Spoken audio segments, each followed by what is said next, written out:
I hate doing the sun gear, but it's got to be done. One of my least favorite bushings to change.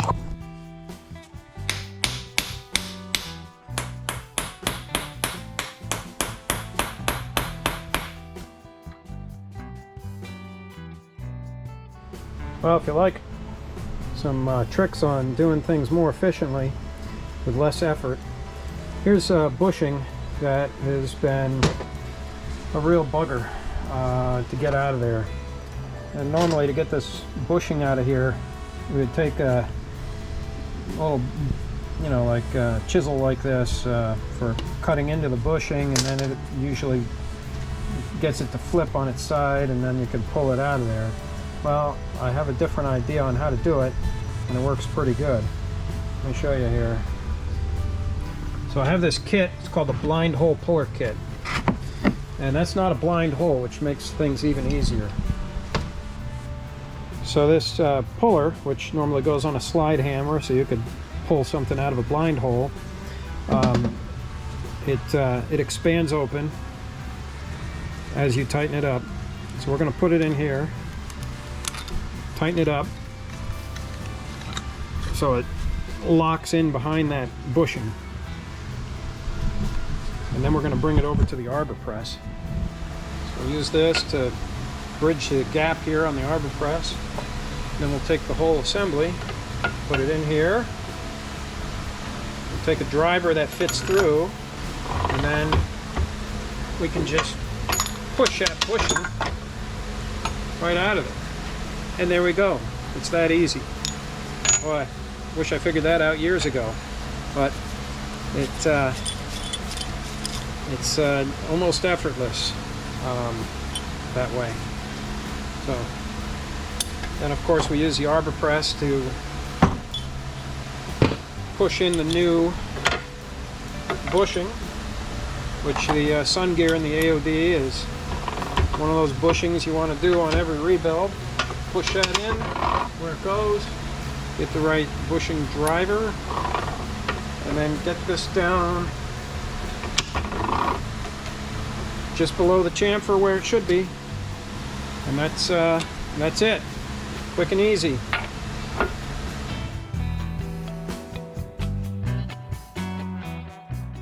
Okay, let's see, what's the first thing we're going to start with? Well, we're going to put in that bearing, that one that we checked out and made sure it's good. And what we'll do is we'll just scrape a little trans gel in it, so that'll stick it in place. Not too much, but a little bit. Set that down in here. Okay, and let's go with the next thing here, which is going to be the output shaft. All right, so we have to put the sealing rings on the output shaft. Let's go ahead and do that. These ones are easy.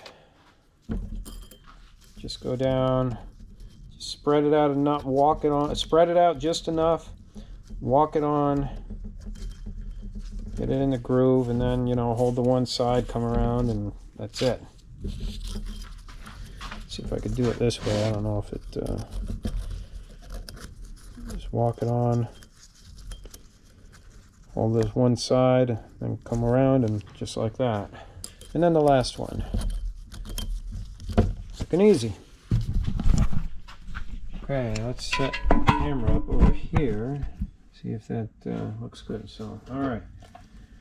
We got the bearing in place. We're going to put this down.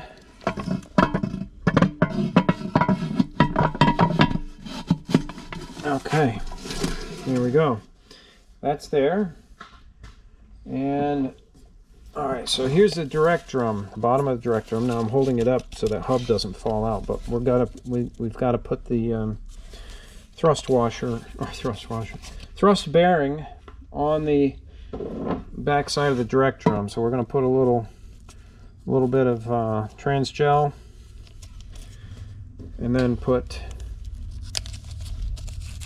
the bearing on. Now And carefully, if you can hold it, put it down here.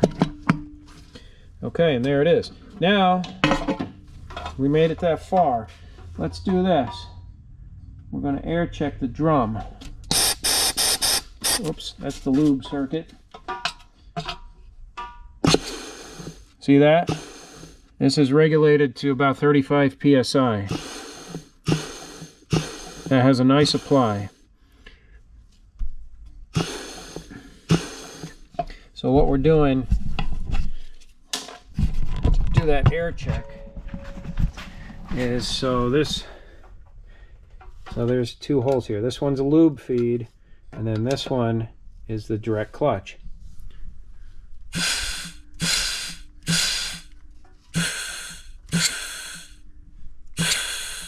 All right, that's the sound you want. That's exactly what it should be.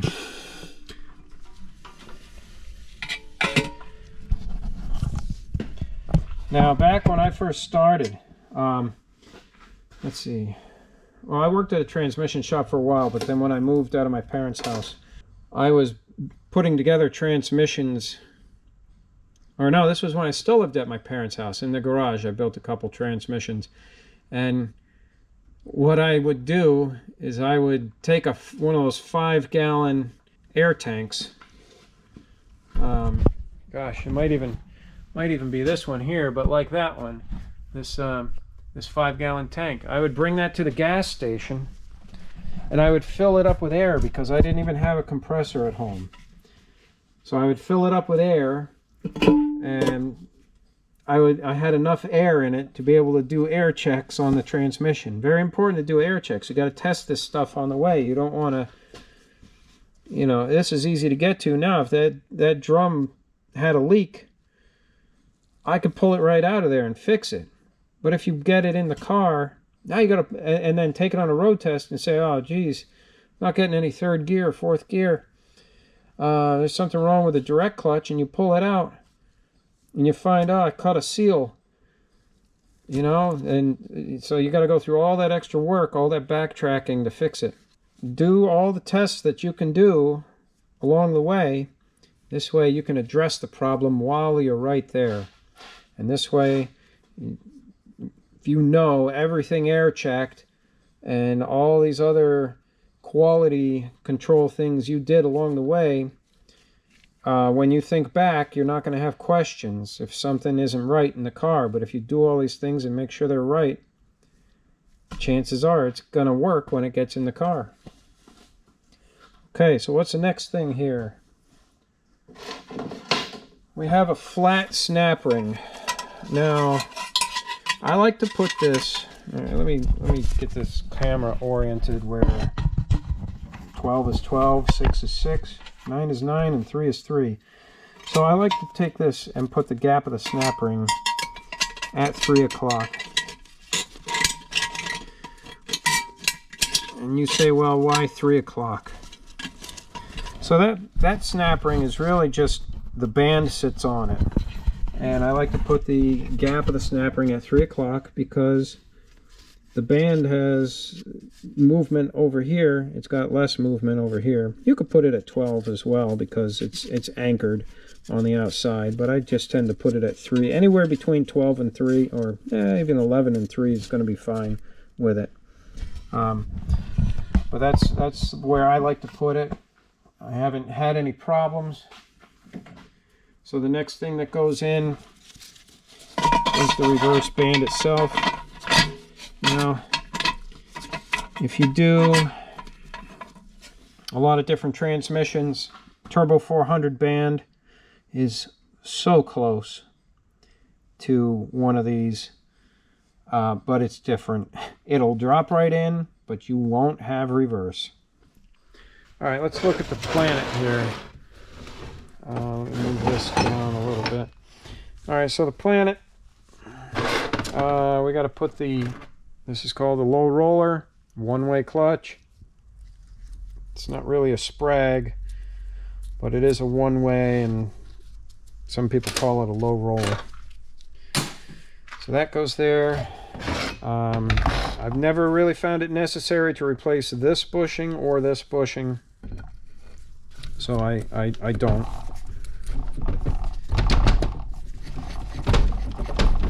And that's how that should go, like that. Now, all right, so reverse drum rides right here. And why didn't I scuff this one like I did on the reverse drum? Because when the reverse band applies, this is already stationary. It's not spinning at a couple thousand RPMs and then you have to bring it to a stop. This is already stationary when that reverse band applies. So I don't bother with that. Okay, well, let's oops. You know, maybe I ought to get a tripod one day. Because this is, or at least a thing with a better magnet. Okay, so anyway, let's put this. All right, so this planet is, there's a little cutout in it, right here, and that's going to pass by this band anchor, the Overdrive band anchor. Okay, so then just sit that down there. What you'll want to do first is take your sun gear and, come on, oh, like that. And so you have to get those planetary gears lined up where they drop inside the ring gear. And once they drop inside the ring gear, then you can take your stub shaft, and then now it drops down the rest of the way once you line up the splines from the back of the planet to the direct clutch hub. Next, see this thing? That's called an anti-clunk spring. Don't believe me? Look it up. And it's got kind of a flat side on this side and a point on this side. I put the points towards the metal part of the center support. And let's show you. Let me put you back at the 6 o'clock position here. Actually, that's a little off of 6. That's more like 6:17 or so. But anyway, so this goes up near like just about 1 o'clock, and it's going to go right in there. So you take a long screwdriver and you push it down, and sometimes it gets cocked and it doesn't want to fit that well. Look, right there. So you want it below the snap ring groove so we can put the snap ring in. Now here's the other thing. AODs and early AODEs, and I think early 4R70Ws did not have the turbine speed sensor. Or, well, I know they didn't have it. So the ones that don't have it, it doesn't really quite matter so much where you put this ring, but this ring end gap is important on the units that have a turbine speed sensor.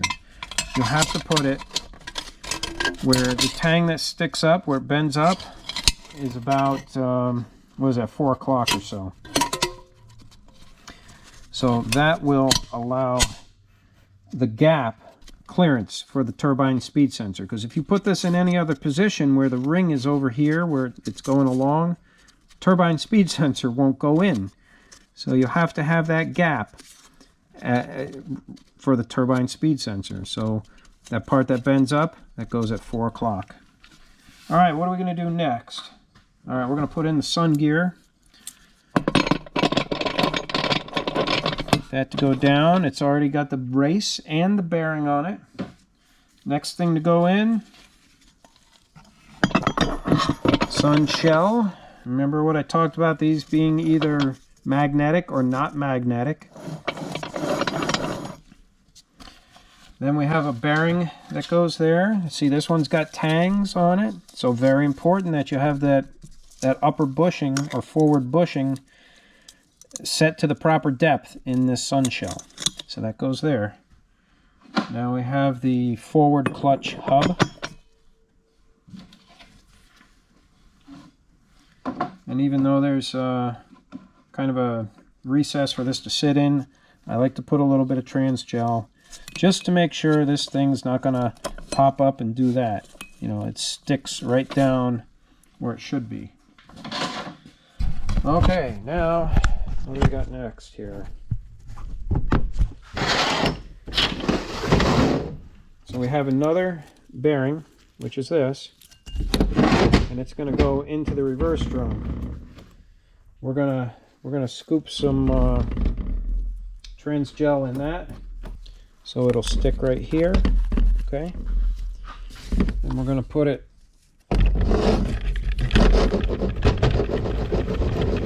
onto the forward drum.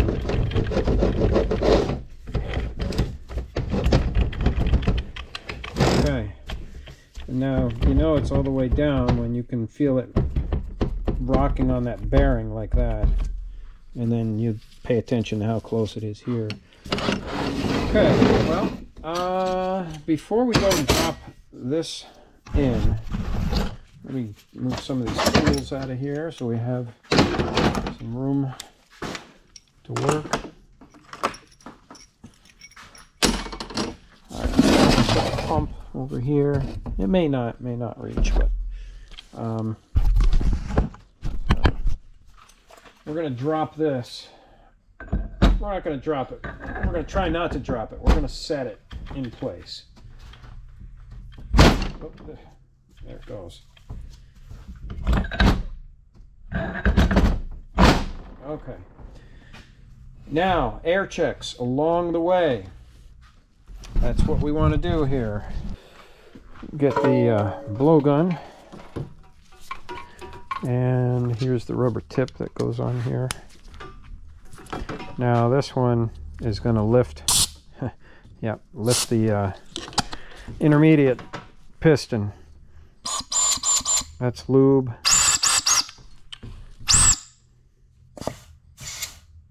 That's the reverse.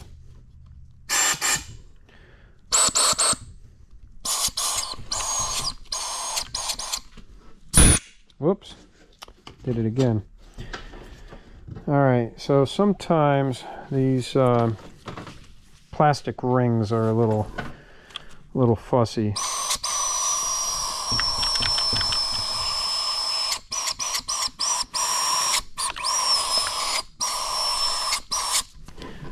Let's see what happens. So it's kind of nice to run into a problem. When everything goes perfect like on TV, you know, what do you do when you run into a problem? But yeah, with a little bit more volume,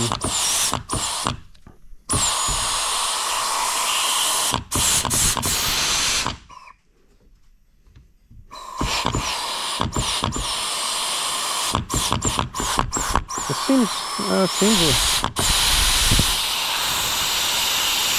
seems a little excessive, and I'm gonna think it's because of rings. Okay, that one looks okay. That one also looks okay.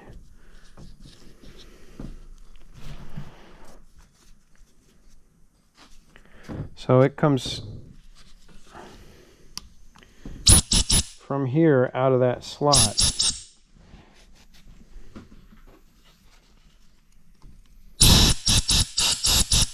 Yep, okay, that looks okay.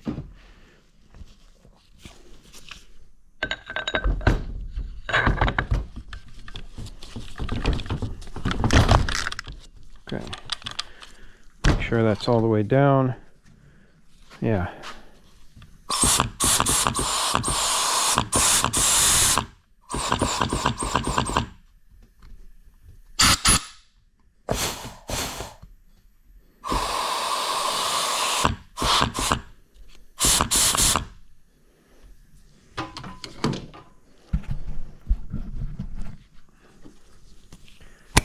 A lot of times you can put some fluid in the feed, and that'll change how things go. So if we load this up a little bit and we're putting fluid in there, because sometimes plastic rings can be kind of fussy. Oh yeah, see the difference that makes? But now why is that coming out of there? Unless it's just bleeding into lube.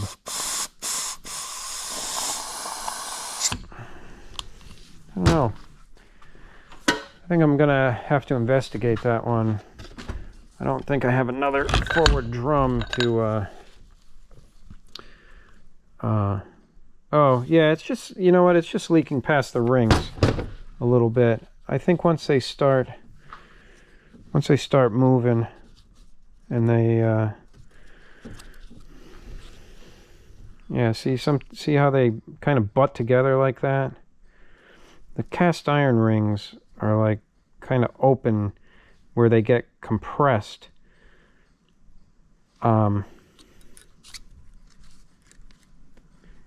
Yeah, see, that just falls right into place.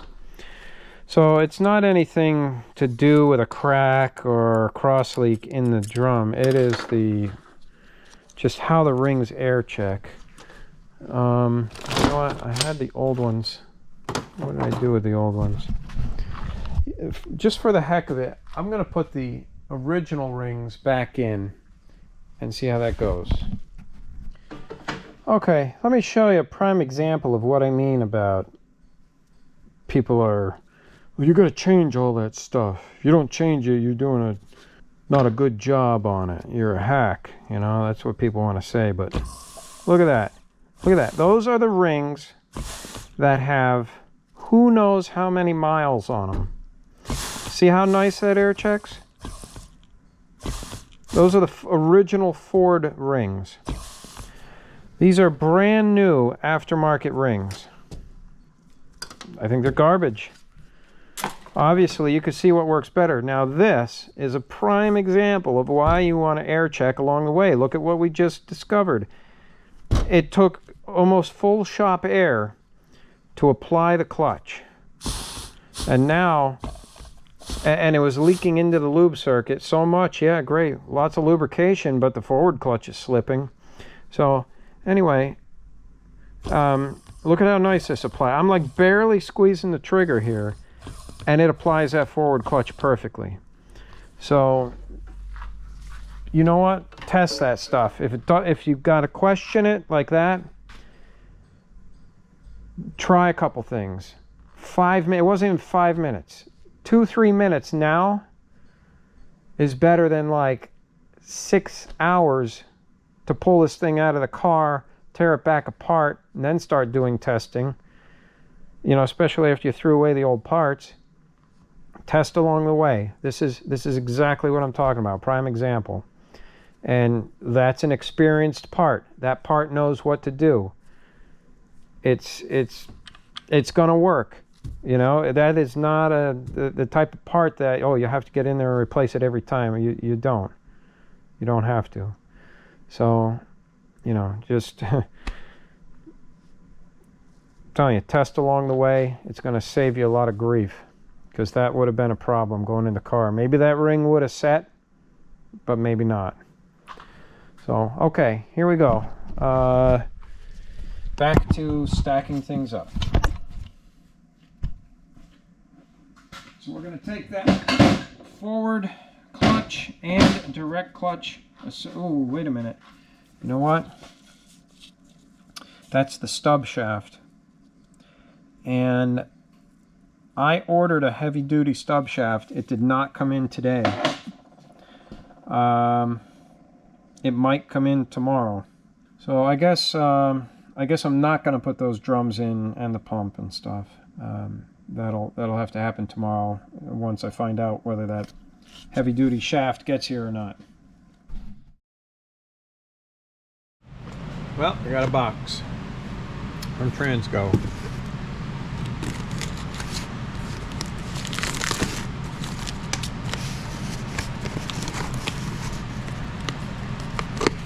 And that is one of the parts I was waiting for. A couple more things I probably need to get for the trans.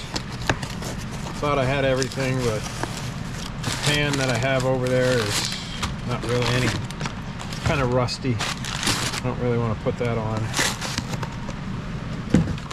But this is that heavy-duty stub shaft.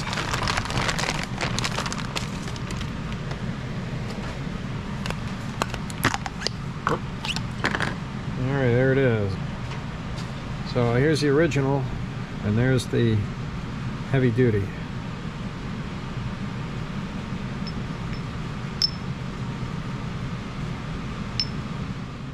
So this is where we left off with the forward clutch hub and bearing.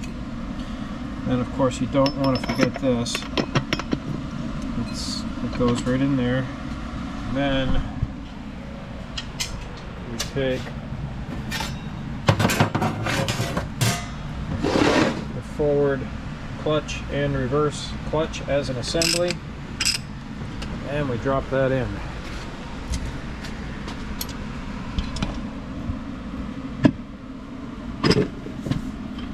Give it a little lift as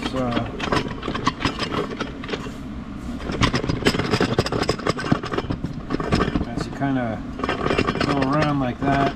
A little lift doing that, and that usually gets the clutches to engage pretty well. Next thing that goes in is the overdrive band. Get it on the anchor, and then right up over here, what we need to do is take a long screwdriver and stick it all about like that, so it holds the band. So it holds the band up over here, and then the next step is putting in the servo. But first we have to put the Sonax pin, overdrive servo pin, in place. Okay, so you get the pin.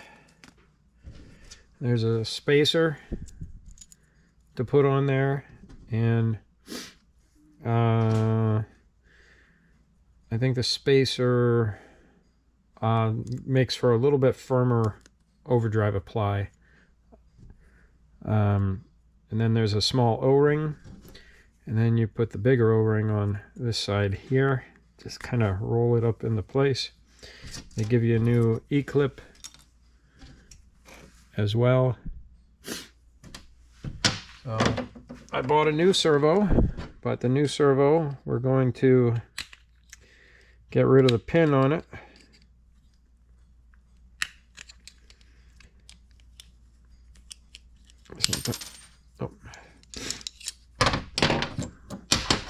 Okay, so the reason this washer makes the overdrive band apply firmer is because it's this spring in here, it's compressing it just a little more, so it's a little stiffer to start. And what we want to do is put some trans gel, coat it real good on these O-rings.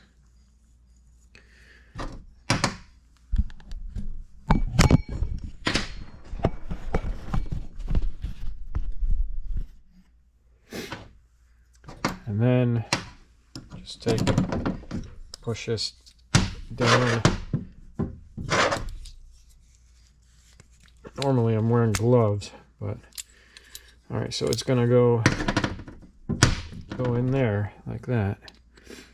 So now to get the E-clip groove above the surface, I bring it over to the arbor press. Okay, here we are back at the arbor press.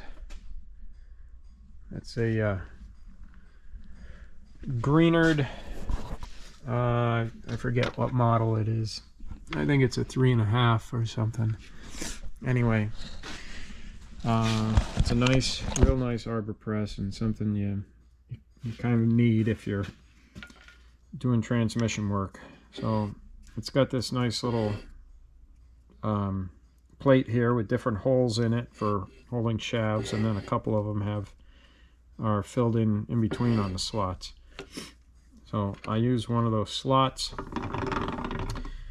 bring this down, and it pushes it pretty straight, and I can hold it down and then put that in place, and then use my little tiny pry bar to get the E-clip on the rest of the way. So now that's ready to install as well. So here's the Overdrive servo, and it takes this big green return spring. And what we're going to want to do, take some trans gel and give it a good coating in here so everything can slide together.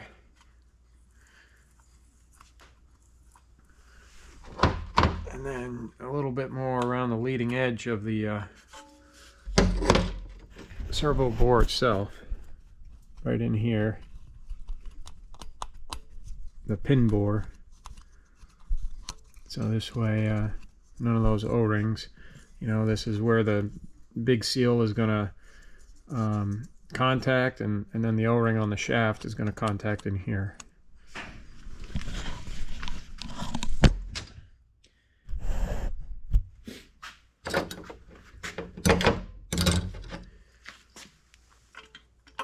So that goes right there. And in the kit, they give you a new ring. Also, always use a new ring in that location, because that ring gets beat up and it starts breaking apart. And, you know, these little pieces that break off, they can end up in the valve body and hang up a valve. Seen that a few times. So I'll turn the servo so the E-clip, the back of it's over here and the opening's on this side. And then I have this, this is a transmission type of C-clamp. I think it's either Miller or Kentmore. Oh yeah, Kentmore, for actually doing the 2-3 accumulators in a 350 or 400. But I use it on a lot of other things, including the 4R70 and AOD, to get this Overdrive servo in place.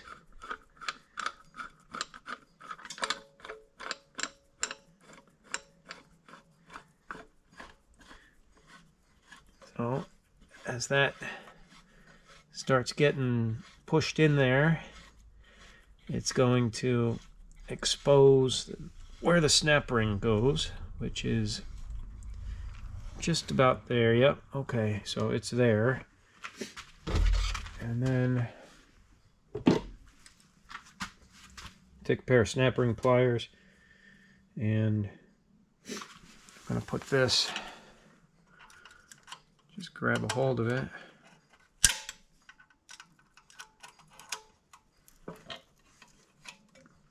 And get that put in the groove. And you want to make sure it's seated all the way. Yeah, that looks good.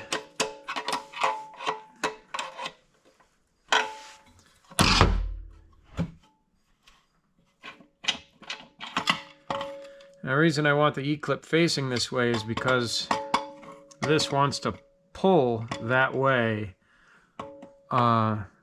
And if I had it the other way, sometimes it would try to push an E-clip off of the shaft. Yeah, that's in all the way. So that's in all the way. Now we can take out our screwdriver, and you can see the pin right here is touching the band, because if you, one of the problems with AODs back in the day is people were putting them together, all stacking it all the way up to the pump, turning it over, and then putting in the Overdrive servo, and of course the band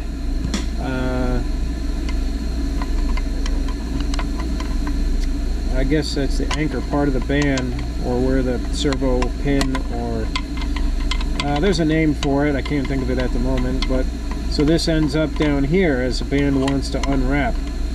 So the servo pin misses it, and then you have no overdrive.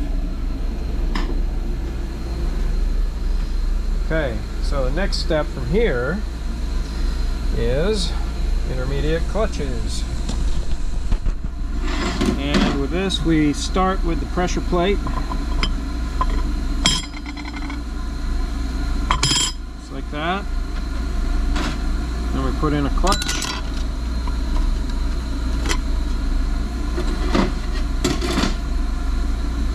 And then a steel. Another clutch.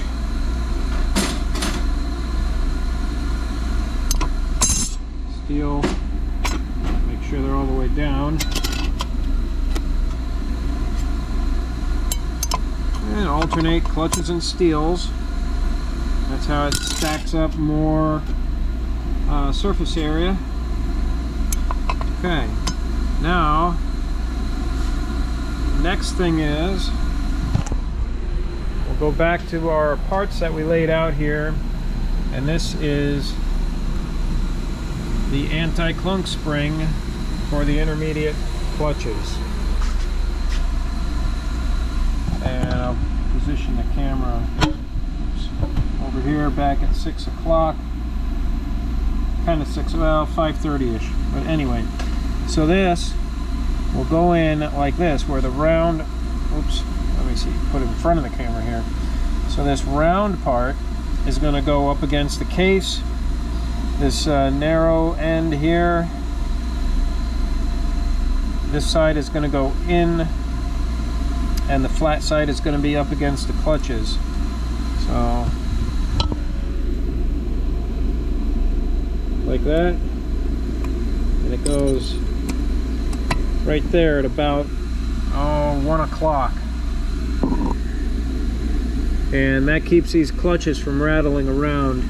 They needed that for like Lincolns and stuff. You know, AOD didn't have it, but it's basically the same setup. But these can kind of clank around in there, and you might hear it. And when you buy a Lincoln town car or something that has this transmission, you don't want to hear any clanking around in a luxury car like that. So now we have this plate here, goes down, and then that's the return spring here for the piston. That is the bonded piston that's mounted on the back of the pump. So now what we're going to do is we're going to leave this pump O-ring off of here. We're going to put the pump gasket in. Let's find the pump gasket. Move some of this stuff out of the way. Built a, yeah, this is like the following week here. We just had too many transmissions to work on over the week, and too many other things to do, where I couldn't get this done over the week. But anyway, so we'll put the pump gasket in.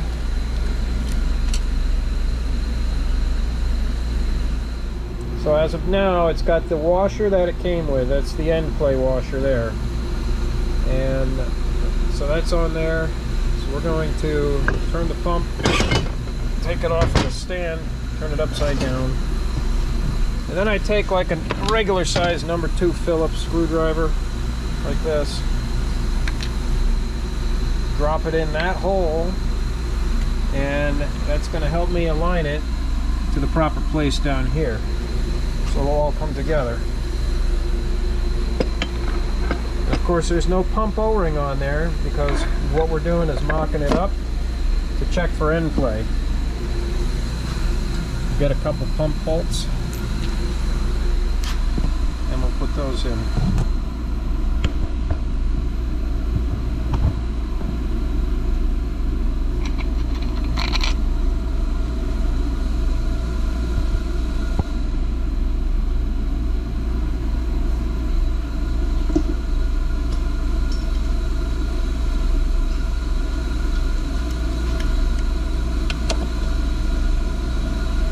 And we'll run these in by hand with the speed handle.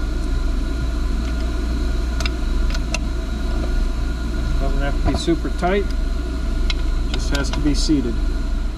Okay, so I brought out one of my dial indicator sets here, And this, of course, you know, it's a vice grip to mount on there because there's nothing magnetic to stick it to. So we'll get that set up here, and we'll check the end play and see if it's where we want it.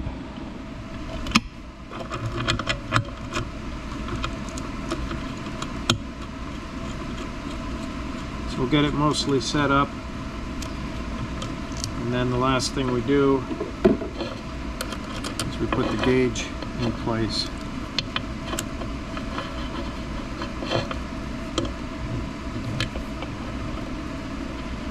And this has a lever that we tighten down to lock it in place. Alright, so now I guess we need to look at the gauge. It's at the dial where it's at 0. And you can grab this with some pliers.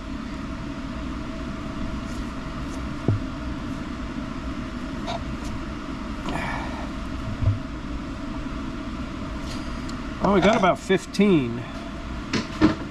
I'm pretty happy with 15.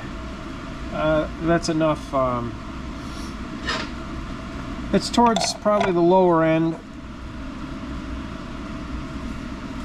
and that's I'm good with that. I'm good with 15. All right, so I just went and looked it up. The end play on this is 4 thousandths to 44 thousandths. So 15 thousandths is good. It's not all the way at the bottom, and things won't be walking around too much inside either. So we're good with that, and it's pretty late, so I think I'm going to call it a night before I go ahead and get this up on the bench and start assembling more pieces on it. Before I close it out though, now that I've checked the end play, the next thing I should do, so I don't forget tomorrow,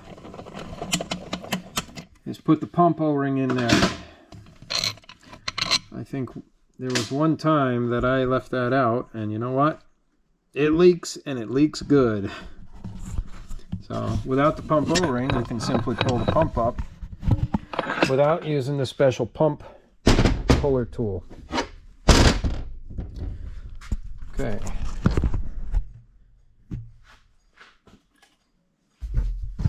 So with the gasket back down in place, we're going to get the trans gel. We're going to coat the leading edge here. It's where it's a little tapered with some trans gel.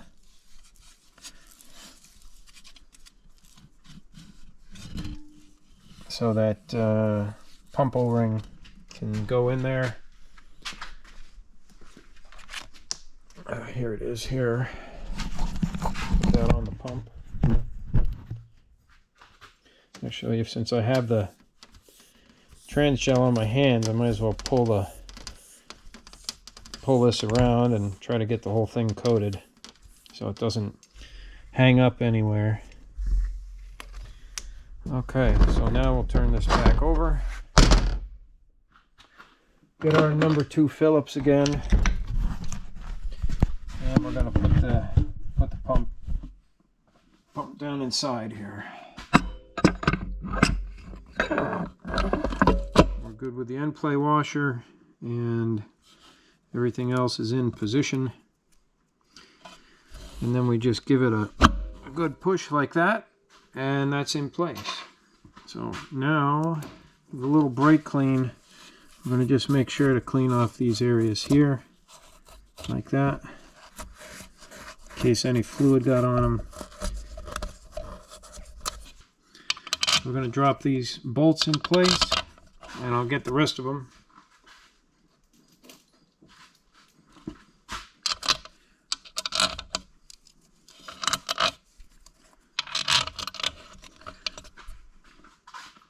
Okay, so we got our RTV, silicone, black sealant, and a caulk gun. We just need a little dab down here, and I'll show you about how much we put in.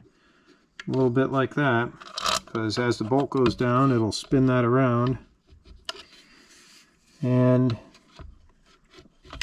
that will seal under the bolt heads, because it's possible for fluid to make it around the gasket, or if there's porosity where they drill a hole, because it should be a blind hole, but sometimes they drill it and it ends up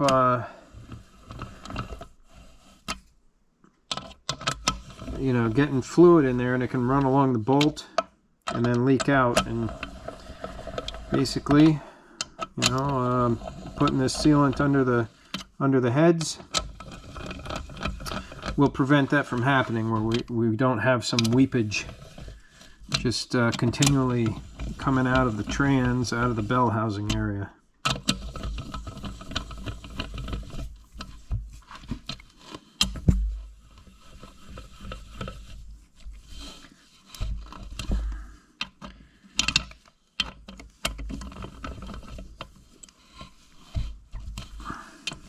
Get these pretty good with the speed handle, but I'm going to use the put an extension on it and use a ratchet, because I think it needs to be just a little tighter. Yeah, I'm not looking up the torque, and usually I put these in with the gun and are pretty happy with it, but we're just going to snug them up.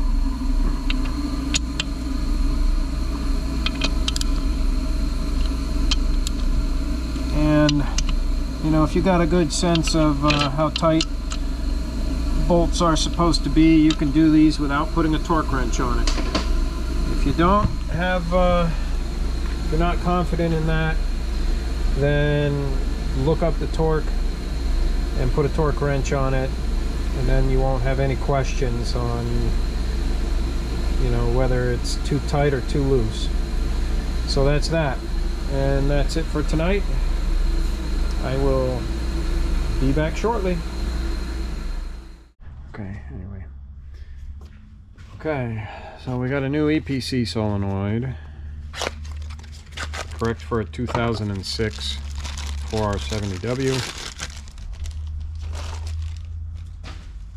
And we're going to put that in here. Oh, almost. There it is. So that goes in there first, because you have to take the linkage out to be able to get the solenoid in or out. Next thing we'll do, we'll put some trans gel in the reverse servo. And we don't have to do the pin bore, because there is no O-ring on that reverse servo pin. So we'll need the spring that goes in there, which is this light blue one. Some trans gel on the servo itself. Oh, here's one thing you can do. Take a Phillips screwdriver, make sure that the band is there and in place, and that when the pin goes in, it's going to contact it. And then we have the cover.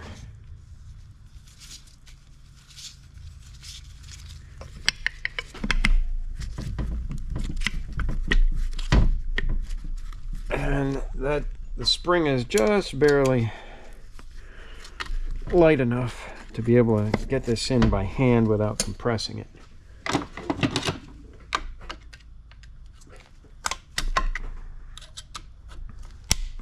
Get the snap ring down. Sometimes it takes a little pushing.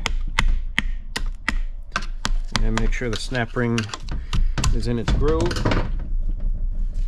I'm going to put in the bulkhead connector, because it's got a tab on it, and that tab, the valve body holds the bulkhead connector down in place.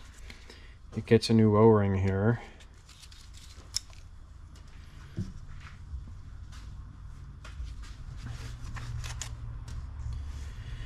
And we'll put on the new O-ring.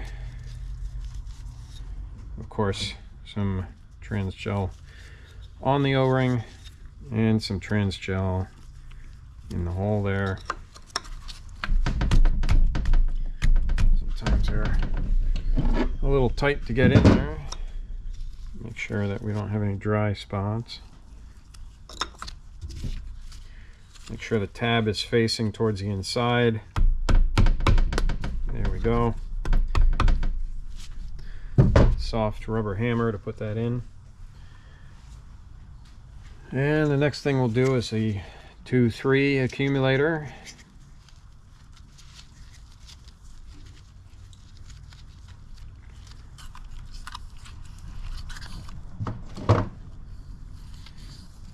Same process as before. Whenever you put a rubber seal in somewhere, you want it to have lubrication.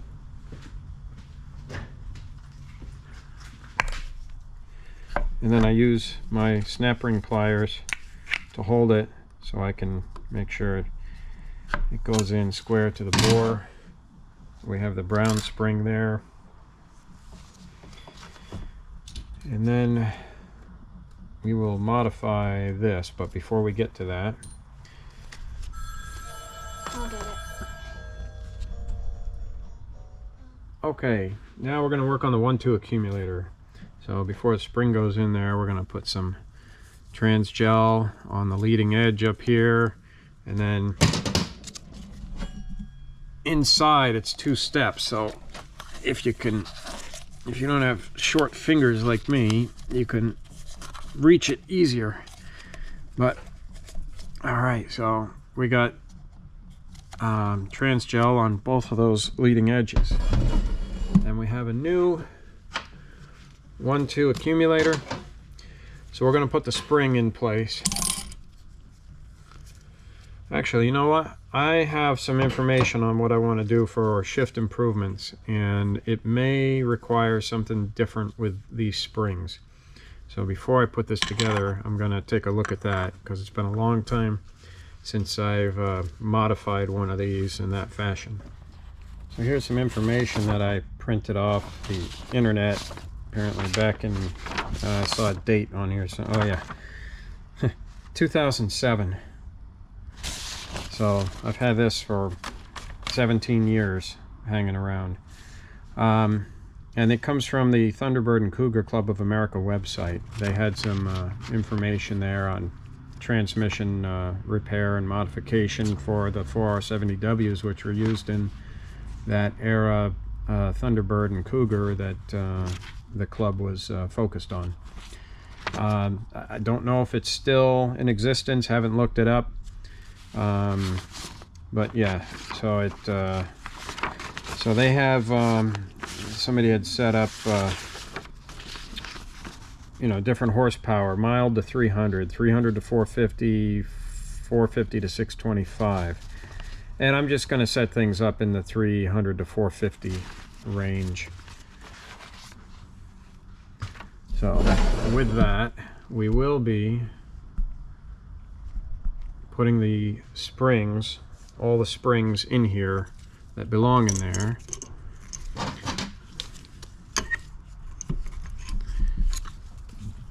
Put that in, and then it's a spring within a spring right here.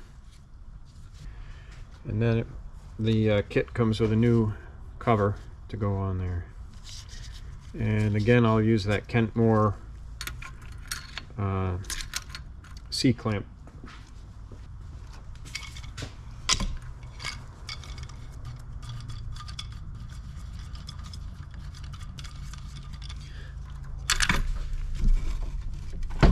Almost. Some people push these in with their thumbs, but it gets kind of painful. I'd rather use the C-clamp and not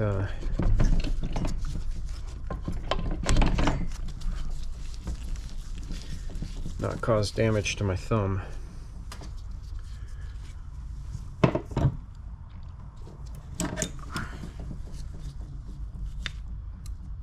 Oh, oops, grabbed the wrong pair. So then that'll go there. And of course, with the snap ring pliers, retaining ring, whatever they call it, get that put in there. Take the C-clamp away, and now that's all set there. Here's another thing. So we have this filter, and it goes right there like that, but we're going to stick it in place with some trans gel so it doesn't bounce around, because we will be moving this around. Now here is the cover plate for the 2.3 accumulator, and I modify this because as I mentioned on the disassembly, taking this apart, this point rests right on the valve body separator plate, and it can crack the plate. So let me show you what I do to modify this to prevent that from happening. So here's a washer that I like to use with this, and it'll go on here like that. This is a 3/16 fender washer, and I use the 3/16 because that will not protrude through and cause it to again sit on a point.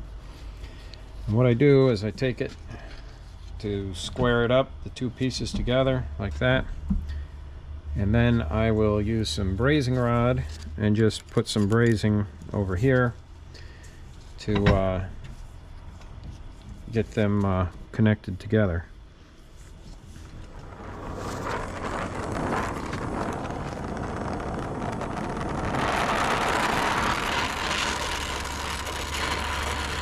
You can also MIG weld this if you want, but it's, you know, just as easy to braze it. It doesn't have to go all the way around, it's just holding it, the two pieces together.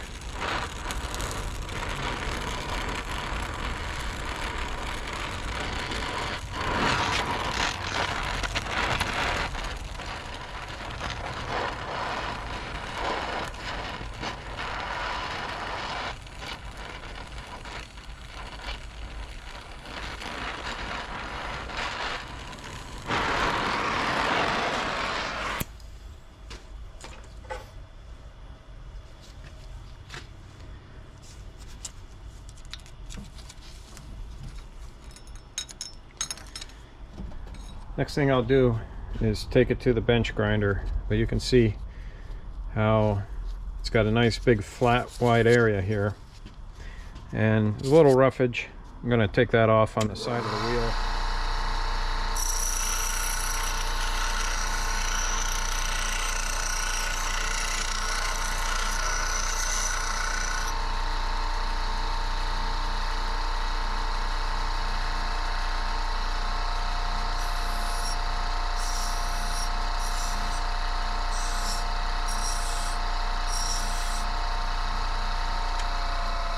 Alright, we'll clean that up a little further at the parts washing tank and then get that put in. Always make sure to turn off the tanks after using oxygen and acetylene.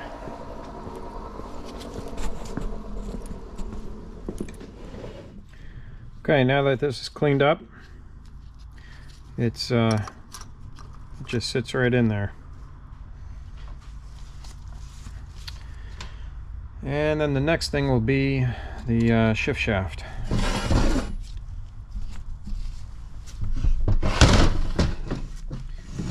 Shift shaft and shift shaft seal.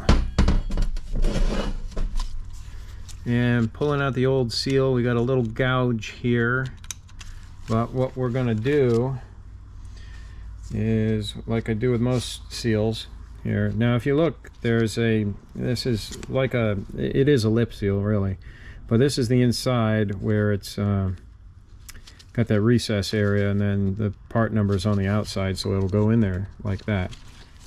What I'm going to do is just put a little RTV around this entire edge, because the whole thing is got corrosion in it, and it's, you know, kind of porous and a little yeah, porous, basically rough surface. So that RTV, as it's wet like that, will I got a little bit much in there, want to get it out of the center. Okay, so anyway, the RTV, as it's wet, it will in a way act like lubricant.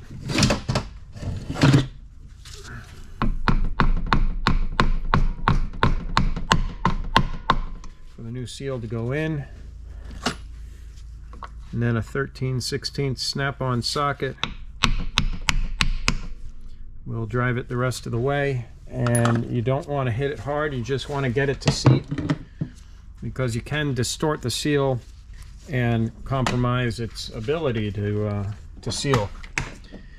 So then, of course, again, rubber seals and going on metal or going pretty much anywhere, you need to have some trans gel or some type of lubricant.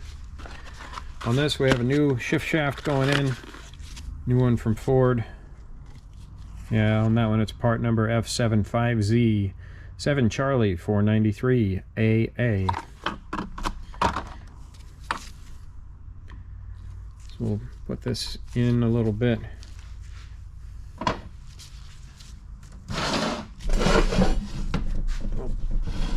Oh, since we're here and since we have trans gel, I might as well put these in as well. So I'll lubricate those.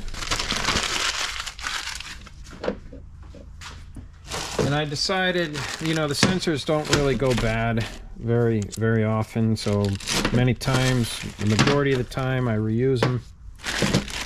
But the brackets were really rusty. There was salt buildup around the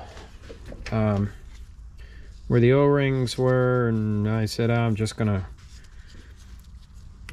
clean them up and put the new ones in place.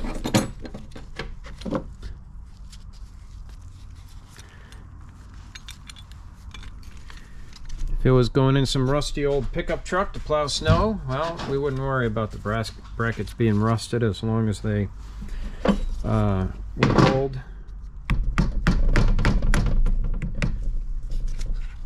This one is not easy to tap. Let's see if I take this 6-inch extension. There we go.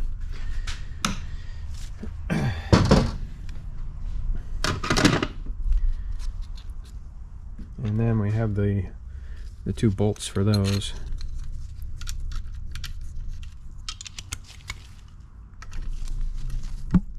Oops.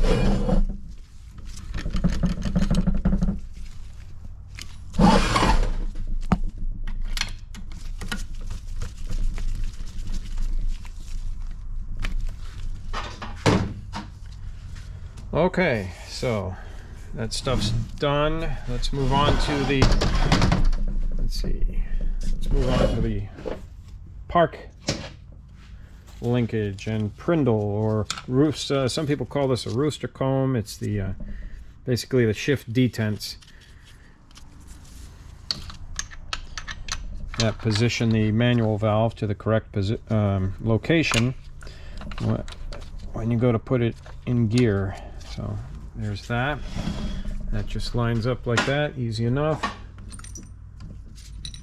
And where did the nut for that go?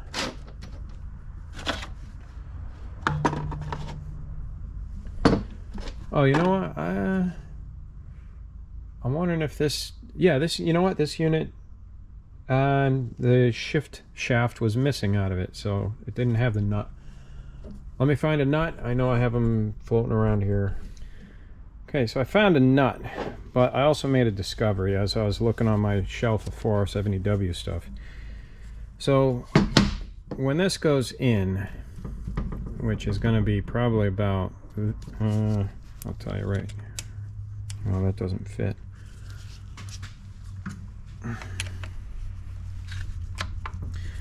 So that's going to go there. And I think there's a possibility that the shift lever might be sticking out too far.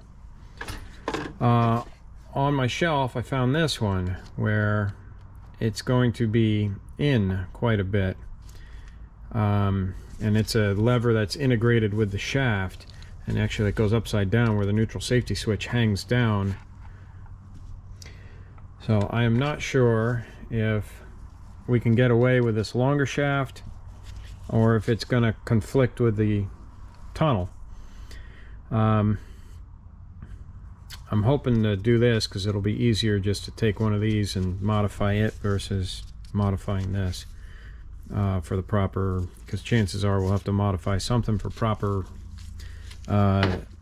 geometry to correlate with the shifter that's in the car.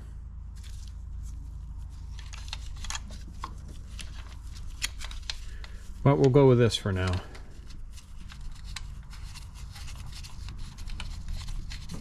And we'll find out later if this is going to be a problem or not. Because if at all possible, I'd like to have the neutral safety switch facing up. And then it's a little more out of harm's way. And a 13/16 wrench fits this, even though I think it's really a 21.